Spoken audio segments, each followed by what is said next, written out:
Welcome back to the Just Show Up show, a show where we are improvising all the fucking time. And the reason why we're doing this is because it's an experiment in just showing up and not knowing what's gonna happen, and just it's an experiment for me to get comfortable with just the unknown, you know? And it's interesting that this is the first time, like, I've honestly had to overcome whatever was coming up for me after receiving a comment on one of my videos. It's the first comment that's not coming from friends and, you know, people who are into these kind of things, you know? Because originally when I first started, I just wanted to create a platform for myself where I can actually come and just be as I am and talk about the things that I find interesting and not have to dumb myself down, basically. Like, no offense to anyone else, but it was just kind of odd, let's say it that way. And I thought that by now we all know how to just turn off a video that you don't like. But yeah, anyways, the cool thing that happened with that comment is that it made me think a lot about what I'm trying to do with this channel, you know, and I thought, like, okay, come on, like, you're not gonna get one comment to discourage you and take away the beauty of having, you know, a couple of people. Like, originally it was never my goal to grow this to some like massive channel. I absolutely don't care about that. If it happens, well, great, more friends to have. But if it doesn't, I am perfectly content making these videos and just generating conversations within a small circle of friends who are interested in these subjects, such as healing and reality creation, and just in general, like, the whole inner world perception experience that we have that is natural to humans, but we just generally don't talk a lot about. And one of the things that I found very interesting during the pandemic, I joined a thing that I haven't talked about yet, but I joined a dream, well, how do we call it? A dream interpretation club, in a way. It's called the OMA method, and I joined 2 different groups. And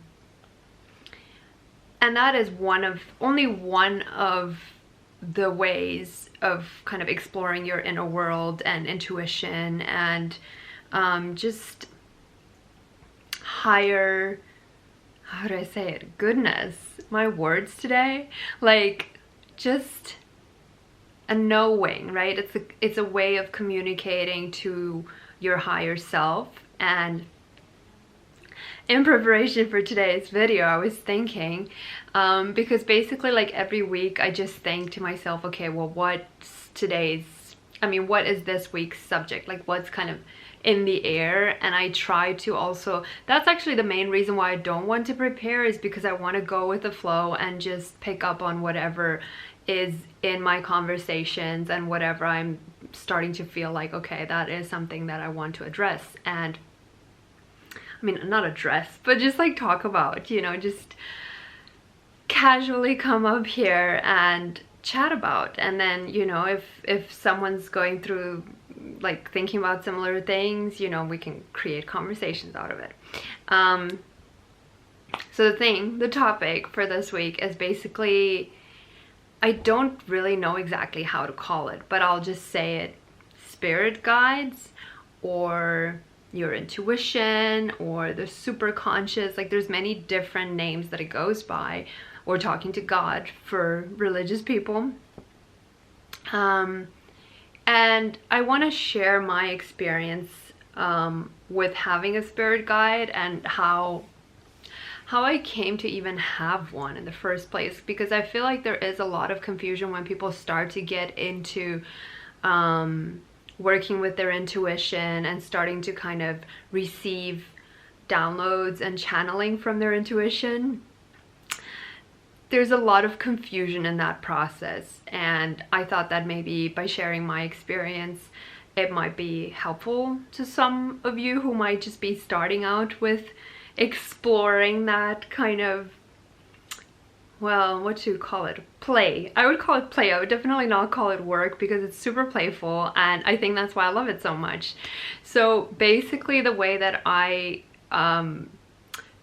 first got my spirit guide was when I went to this alternative medicine clinic, and I got a counseling session, and I got a kind of energy healing session, and they completed the treatment in a way by prescribing me to do a moving meditation 3 times a day.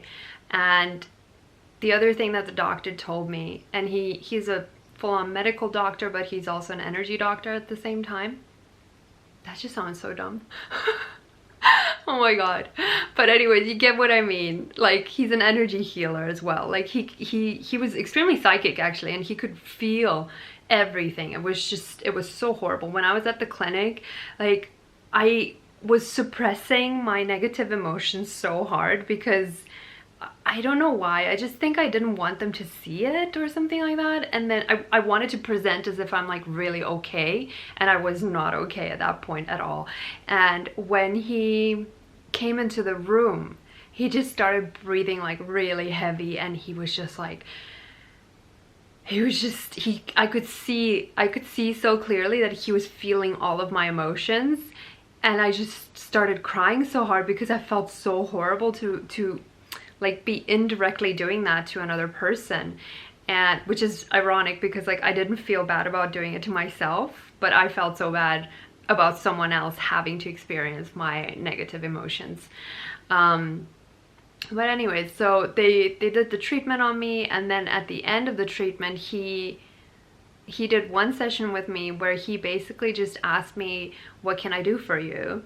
And I was like, I don't know. So we spent about an hour together, and I was completely clueless. I had no idea what to ask of him, you know, to even help me with. And he could just see that I was in complete victim mode. I was giving all of my power away, and then he just kind of talked me through how to feel my energy and how to kind of, he was like, okay, create an energy ball like right in front of you, and then start to expand and feel like your energy field expanding. And that really helped me generate my own personal power. And then the other thing he said to me, he said, like, you could just see that I didn't believe in anything, and I just had nothing to hold on to. So his kind of intuitive prescription for me was that I need to connect to something. He was like, if you're not religious, that's fine. Like, you don't have to, you know, talk to God, but you need to connect to something bigger than yourself, something higher than yourself. And what he said made a lot of sense to me, because so growing up, I grew up Catholic, and then, you know, I read the Bible quite a bit when I was about, like, I always went to, I don't know if it's not really called Bible study in Croatia, but it's, you do get together, and there's like an hour where they talk about, I guess it is Bible study, but it was very amateur. Like, I don't remember learning anything there, and I just remember hating church. Like, I liked going there to hang out with my friends, but I definitely didn't like the whole hypocrisy of church. And, you know, like, I just remember there being like old ladies, you know, and they would just be so mean to us kids, and they would just always try to make us shut up, you know, and like, they're like, shut up kids so I can listen to the word of God, you know. And I just hated that vibe as a kid. I was like, we're having the best time here, you know, like, why aren't you joining us having fun, you know, like, this is what God would want us to do. So yeah, that was kind of my experience. And I remember when I was younger talking to God and trying to pray. So in a way, the entryway to getting a spirit guide, it is a very similar relationship as prayer, right? Like praying to God.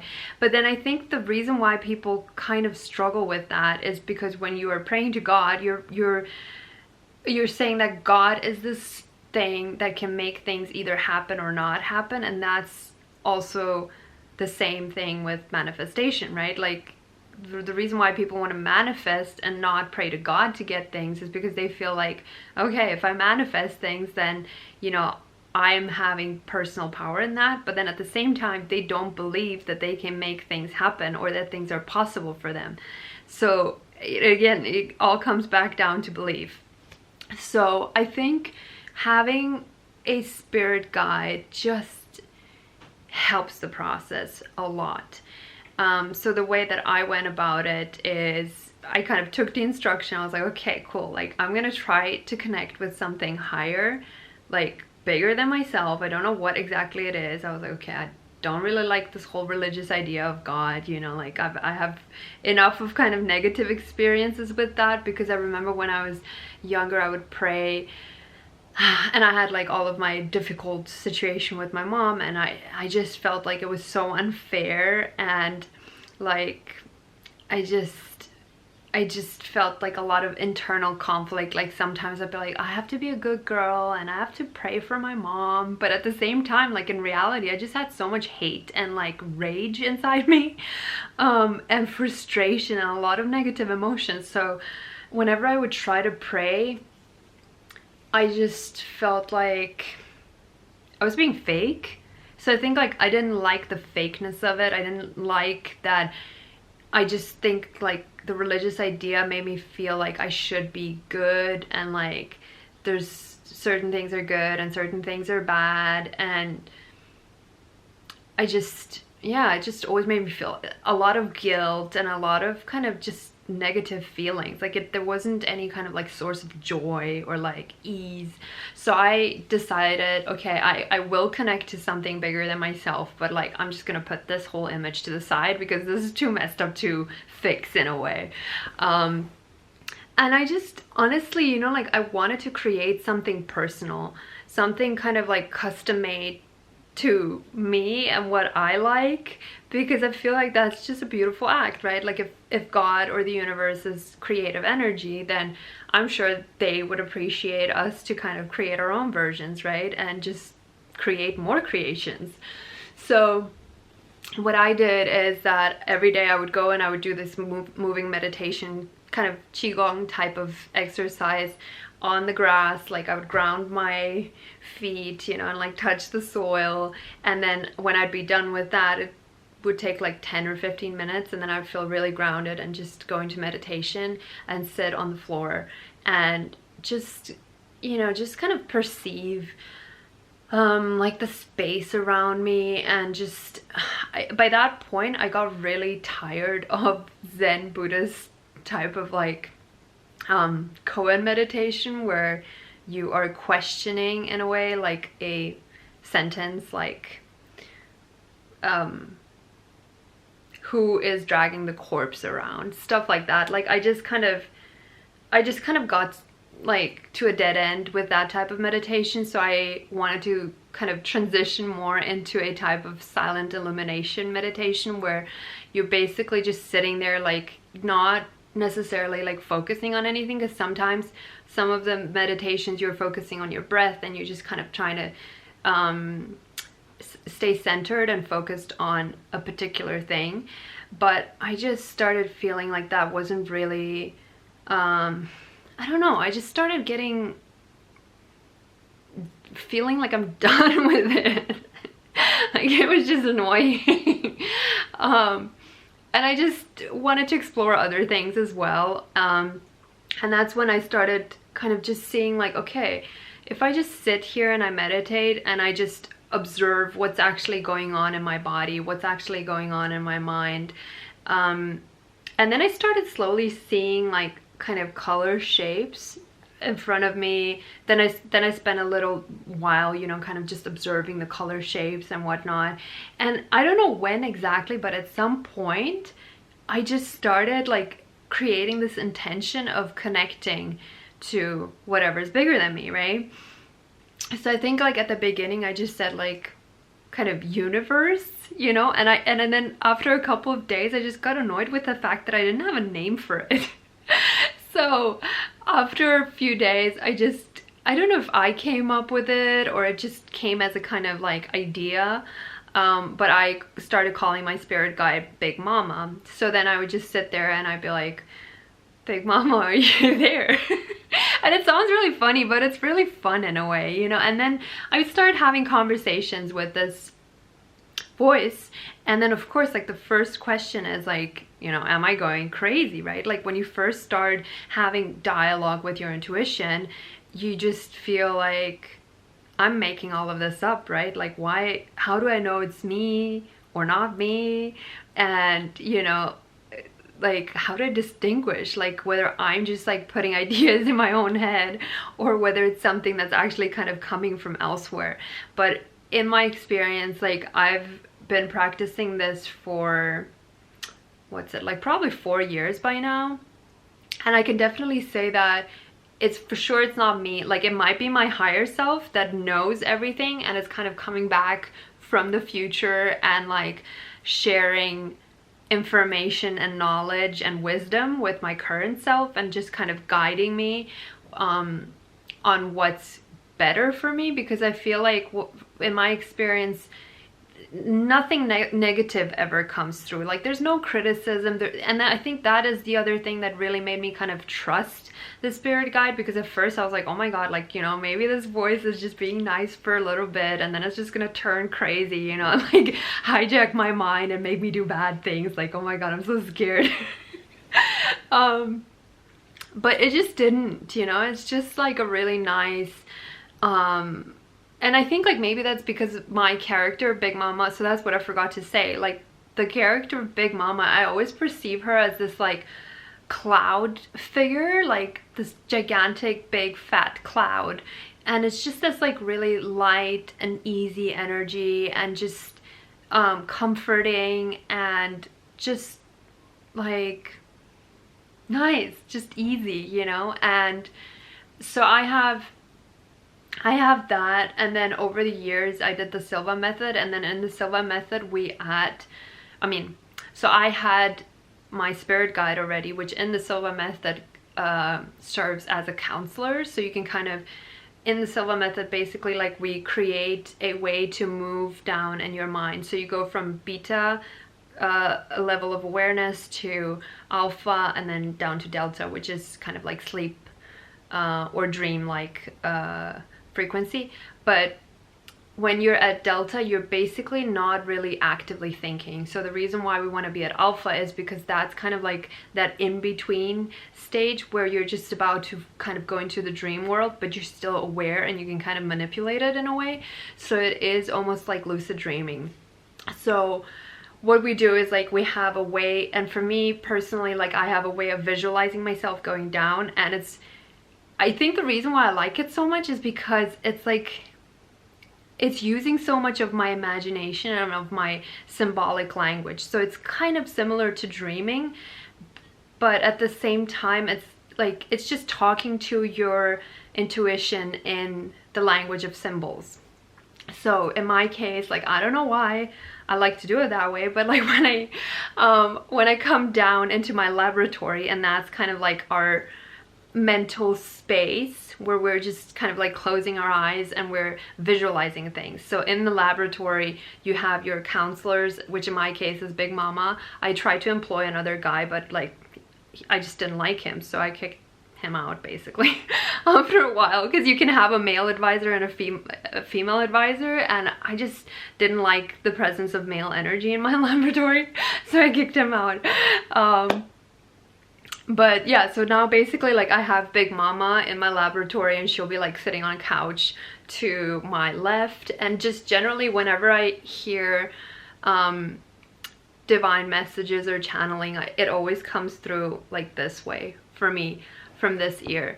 Which, if you're not familiar with this type of stuff, all of this will sound insane to you, but all I can say is, like, it's just been so beneficial to me. Like, I feel like I have constant access to a wise elder in a way, you know, where I just personally don't have anyone in my life that is at that level of real-time wisdom, you know, like someone who knows everything about my life and about my path and what's right for me and what's not right for me.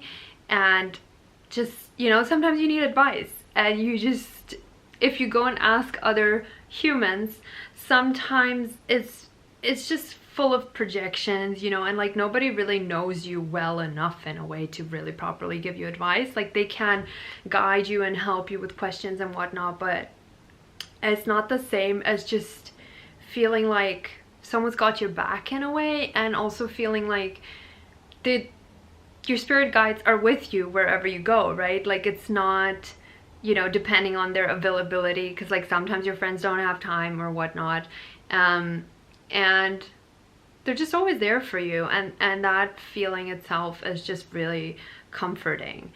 So that's my experience with spirit guides. I don't know if I made sense. Well, anyways, it's 20 minutes. I thought this would go much longer, but it seems like we're done. Let me think if there's anything more to add. Take a sip of water. Oh, okay, the most important thing. Why is this important? This is important because I feel that most of us, if we don't have a connection with the spiritual realm and just with the overall order of things, then we are just living in a disconnected way, you know, like we might be like very focused on our own life and not really seeing how we're connected to everyone else. And we might just look at everything in a kind of excessively materialistic way, but then if we see it from a spiritual perspective, then we might see that we are connected to everyone else, right? And that it's not a competition, that it's a collaboration, that we are all creating our reality at the same time. So it's not, you know, it's just a different way of operating. And if you can download information from the spiritual realm, then you can just act in different ways. Like you can create a lot more powerfully, and you can manifest a lot more powerfully, because you're not limited by irrational thinking, which is the scary part. Like that's the part that most people are really scared of when they start thinking about you know, having a spirit guide, even because they're scared they're gonna lose their mind. So, but if you are always just thinking in a rational way, then you can't see opportunities when they're there, and you can't really receive information in the form of symbols and messages. And when you do get guidance in the form of symbols and messages and synchronicities and, you know, like dreams, it's just a much more rich experience, right? To be alive and to kind of feel like your life is meaningful in a way, and it's to feel like you were supported by your environment and by the people that you're meeting. I feel like that is just a much more beautiful way to live. So that's what I wanted to share today. I don't know if this is anyone's cup of tea, but I feel like it's a really beautiful thing, and I don't know if I made any sense or not, if this is just too out there. But I did want to share my experience because I feel like it's just beautiful. It's just so beautiful to have, you know, it's been such a beautiful addition to my life, and it's just made me happy in the moment, you know, because when I first started out, I was in a really down place, and then Big Mama would just always give me all these messages, you know, and like lots of like tenderness and love and care, and it was just so uplifting and encouraging, and that's generally how spirit guides are. So I just cannot recommend it enough. And I know it's, if you're not into it, like you don't, I got cut off.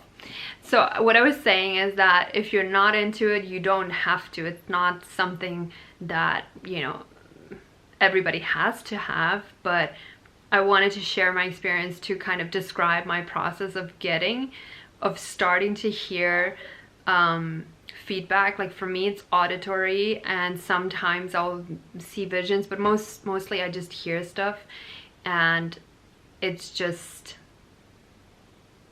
like it's confusing because at the beginning when you start hearing it, you don't know what's going on, right? And it's sometimes like, I think like the first couple of days I just heard nothing, you know. I'd be like trying to make contact and just hearing nothing, and that can also be a bit like discouraging, you know, like you just might feel like, oh shit, like there's nothing out there. But if you do really want to start developing a relationship with a spirit guide, I'd say just be patient and, you know, like put the intention out there and just wait and just perceive any subtle signals, like whatever it is, and just, you know, try to allow your rational mind to relax and quiet down and not be so concerned with what's going on. You know, it's just an experiment. It doesn't have to, it's hard sometimes, you know, because we have to tell the rational mind something that will make it like calm down, because otherwise it's gonna go crazy and just kind of try to sabotage the whole project. So yeah, that's personal. It depends on like what's gonna work for you. But yeah, I just wanted to share my experience. I hope that was enough details. If you want to know more, leave questions down below. And I'm gonna keep it short for today because I don't know, I don't have too much energy today. I'm finished for today. But yeah, it was lovely hanging out with you, and I'll see you again next week because we are still doing this and we're not gonna give up. We're not gonna give up. I honestly like really just love coming on here and sharing something, you know, putting out my signal out into the world, and we'll keep doing it. So thank you so much for watching. Thank you for being here. And if you want to contact me or you want to coach with me, I'll leave my website down below, and I'll see you next week. Bye.